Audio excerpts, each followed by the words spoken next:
Hi everyone, so today I'm going to show you how to create an invoice within QuickBooks. So, there's more than one way to do it, of course. So if you're in the sales section, you can hit create invoice. If not, just click up top here under new and invoice and you're good to go.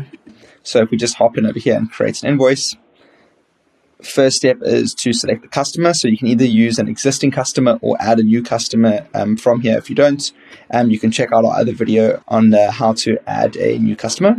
So select the customer, the address will pull through automatically from the customer level itself. You've got the credit terms over here. So obviously this is when, it drives the due dates, and so the person knows when they need to pay.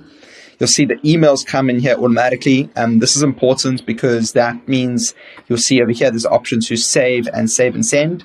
So save and send will send out the email to that customer directly from QuickBooks as you create it, so you don't have to do anything.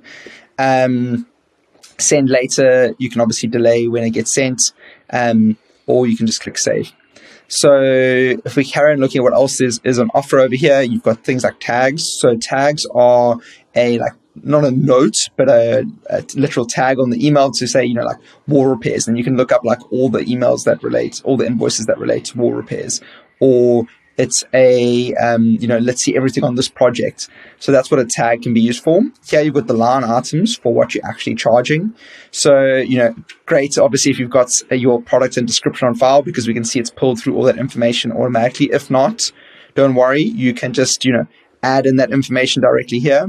So products or services, that like core product item. Description is so that the customer knows, what it relates to. So if you can imagine, if you had multiple concretes in this example, but then one was for, main wall, then the customer knows each line item, like what are they paying for.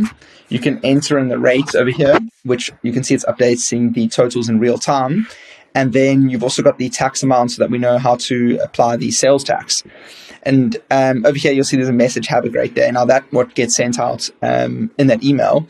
If you're looking for something a bit more advanced for the communication to that customer from the messaging, as well as recurring emails. If somebody doesn't pay, that they get automatic emails saying, please pay. And then 3 days later, you can have a task for yourself to go investigate and, maybe do a phone call. I'd recommend you check out software such as Kolleno, which can help automate the whole collections or dunning process.